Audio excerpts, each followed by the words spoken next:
ಪುರಾಣಗಳ ಪ್ರಕಾರ ಹಿಂದೆ ಮಣಿ ಮತ್ತು ಮಲ್ಲ ಎಂಬ ಇಬ್ಬರು ರಾಕ್ಷಸ ಸಹೋದರರು ಬ್ರಹ್ಮದೇವನಿಂದ ವರವನ್ನು ಪಡೆದು ಅತ್ಯಂತ ಬಲಿಷ್ಠರಾಗಿದ್ದರು.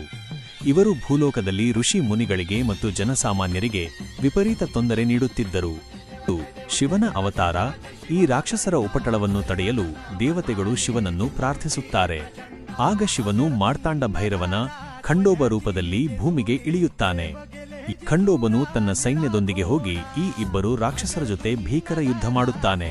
ಆ ಯುದ್ಧದಲ್ಲಿ ಖಂಡೋಬನು ಮಣಿಯನ್ನು ಸಂಹರಿಸುತ್ತಾನೆ. ಮಣಿಯು ಸಾಯುವಾಗ ತನ್ನ ತಪ್ಪುಗಳನ್ನು ಒಪ್ಪಿಕೊಂಡು ಶಿವನಲ್ಲಿ ಕ್ಷಮೆಯಾಚಿಸುತ್ತಾನೆ.